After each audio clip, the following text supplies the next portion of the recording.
Welcome back. हम solve करें Aga Khan university examination board class 9th examination April में 2018 chemistry paper 1। इस वीडियो में हम क्वेश्चन नंबर 13 से सॉल्व करेंगे। वीडियो का पहला पार्ट देखने के लिए डिस्क्रिप्शन में लिंक दी गई है। Question number 13, at constant temperature and pressure which of the following gas molecules will diffuse the fastest through air. कह रहा है कि अगर हम टेम्परेचर और प्रेशर को कांस्टेंट रखें तो इन मॉलिक्यूल्स में से जो कि गिवन है सबसे ज़्यादा फास्टेस्ट कौन डिफ्यूज़ होगा। डिफ्यूजन का जो रेट होता है वो मॉलिकुलर मास से इन्वर्सली रिलेटेड होता है। जिसका मास सबसे ज़्यादा कम होगा वो जल्दी डिफ्यूज़ हो जाएगा। सो लेट्स सी कि इनमें से इनके क्या क्या मास है। ऑक्सीजन मॉलिक्यूल गिवन है तो इसका 32 होगा। क्लोरीन मॉलिक्यूल के फॉर्म में गिवन है 71 होगा। नाइट्रोजन डाइऑक्साइड है 46 होगा और मीथेन है इसका 16 होगा। तो गिवन मॉलिक्यूलर मासेस से पता चलता है कि 16 सबसे लेस मॉलिक्यूलर मास है तो इसका डिफ्यूजन का रेट सबसे फास्ट होगा। Question number 14, at constant temperature if the volume of a gas in a container is reduce to half then the pressure on the gas will be. इसमें कह रहा है कि अगर हम टेम्परेचर कांस्टेंट रखते हैं किसी भी कंटेनर का जिसमें गैस प्रेजेंट है, अगर हम उसका वॉल्यूम को हाफ करें तो उसके प्रेशर पे क्या इफ़ेक्ट होगा। तो according to the Boyle's law volume is inversely related to the pressure of the gas. अगर हम प्रेशर को इंक्रीज़ करेंगे तो वॉल्यूम डिक्रीज़ होगा। यानी कि अगर हम वॉल्यूम को अकॉर्डिंग टू द क्वेश्चन अगर हम वॉल्यूम को हाफ कर रहे हैं तो प्रेशर हमारे पास डबल हो जाएगा। सो 14 का A answer. Question number 15. Which of the following substance doesn't have a fixed volume and can be compressed? ये कह रहा है कि वो कौन सा सब्सटेंस है जिसका वॉल्यूम फिक्स नहीं होता और वो कंप्रेस होता है। गिवन ऑप्शंस में जो शुगर है, शुगर तो सॉलिड है, solid has fixed volume. Honey, honey if liquid है बट लिक्विड की डेफिनेशन है liquid has fixed volume but doesn't have a fixed shape, तो this also doesn't fit with our statement. Kerosene oil a liquid. Water vapours जो है हमारे gas form में होते हैं, तो gas can be compressed. Gases doesn't have fixed volume. Option D is correct. Question number 16. What is the molarity of a solution containing 32 gram of potassium sulfate in 350 centimeter cube of a solution? हमने calculate करनी है molarity. Molarity का जो formula होता है that is number of moles per decimetre cube, यानी कि volume में किसी भी सॉल्यूशन का वॉल्यूम में जितने नंबर ऑफ मोल्स है वो उसकी मोलरिटी है। अब हमें गिवन क्या है, हमें गिवन है 32 gram of potassium sulphate in 350 centimetre cube of solution. हमने मोल्स गिवन नहीं है, सबसे पहले तो हमने मोल्स को कैलकुलेट करना है। तो एन कैलकुलेट करने के लिए हम मास को डिवाइड करते हैं मोलर मास के साथ। हमारे पास मास क्या गिवन है, मास है हमारे पास 32 गिवन और मोलर मास हमारे पास वो भी गिवन है दैट इज़ 174। तो एन हमारी इक्वल होगी 0.183 के। ये हमारे मोल्स मिल गए। अब यहाँ पे हम पुट करेंगे 0.183 मोल्स, उसको डिवाइड करेंगे वॉल्यूम के साथ। लेकिन वॉल्यूम के साथ एक मसला है कि वॉल्यूम जो हमारे पास गिवन है वो गिवन है सेंटीमीटर क्यूब में। सबसे पहले हम इसको कन्वर्ट करेंगे डेसीमीटर क्यूब में। आप अगर इसको 1000 के साथ डिवाइड करेंगे तो answer will be 0.35 decimetre cube. इन दोनों को जब हम डिवाइड करेंगे तो molarity will be equal to 0.52, यानी कि C option.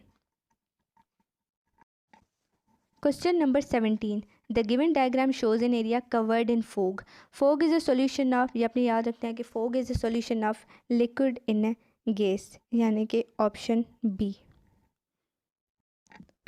Question number 18. Which of the following differences between solution and suspension is incorrect? In options में से इनकरेक्ट ऑप्शन कौन सा है। Option A, it passes through the filter paper, solution के लिए कहा गया it passes through the filter paper, yes. Suspension it leaves residue and filtration, yes this is correct. Solution forms homogeneous mixture, yes. Suspension forms heterogeneous mixture, yes this is correct. C option, it doesn't show Tyndall effect, suspension shows the Tyndall effect, this is also correct. Solution appears translucent, suspension appears transparent, this is wrong. Solution transparent होता है हमारा, क्योंकि वो homogeneous mixture है तो वो transparent होता है ना कि translucent। तो 18 का D ऑप्शन।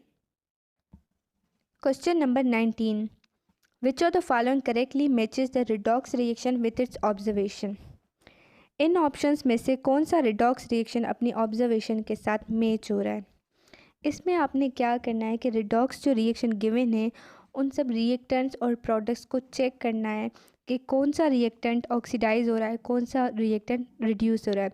ये कैसे पता चलेगा कि जब आप रिएक्टेंट्स और प्रोडक्ट्स को अपने ऑक्सीडेशन नंबर देंगे। तो फर्स्ट ऑप्शन में अगर हम देखेंगे तो उसमें हाइड्रोजन और आयोडाइड के पास के पास -1 चार्ज है और इस बार आयोडीन को 0 चार्ज है क्योंकि वो फ्री मॉलिक्यूल के फॉर्म में एग्जिस्ट करता है। तो जब वो -1 से 0 में हुआ है यानी कि उसने ऑक्सीडेशन किए और ऑब्जर्वेशन में बताया गया कि hydrogen iodide reduced iodine, this is wrong. Option B, magnesium plus 2HCl product बना रहा है मैग्नीशियम क्लोराइड और हाइड्रोजन। इसमें हम मैग्नीशियम को चेक करेंगे, मैग्नीशियम यहाँ पे फ्री है तो उसके पास 0 चार्ज होगी। मैग्नीशियम यहाँ पे क्लोराइड के साथ बॉन्ड बनाया गया है तो मैग्नीशियम के पास +2 चार्ज आएगी। तो मैग्नीशियम 0 से +2 हुआ है तो उसने ऑक्सीडेशन की है और ऑब्जर्वेशन में बताया गया है कि magnesium is reduced to magnesium chloride, this is also wrong. Option C, copper sulphate plus magnesium, magnesium sulphate plus copper. इसमें हमने कॉपर को चेक करना है तो कॉपर सल्फेट में कॉपर के पास +2 चार्ज आएगी और कॉपर यहाँ पे फ्री है तो +2 से वो जो 0 हुआ है उसने रिडक्शन की है। Copper sulphate is reduced copper यानी कि option C is correct.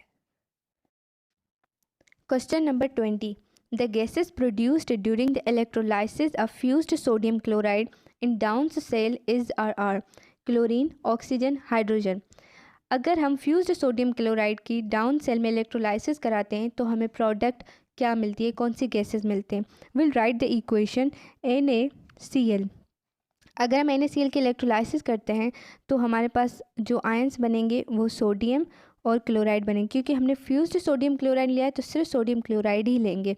Sodium being cation और क्लोराइड जो है वो एनाइन है। सोडियम केटाइन है तो वो ट्रेवल करेगा एनोड की तरफ और क्लोराइड जो है हमारा एनाइन है वो ट्रेवल करेगा कैथोड की तरफ।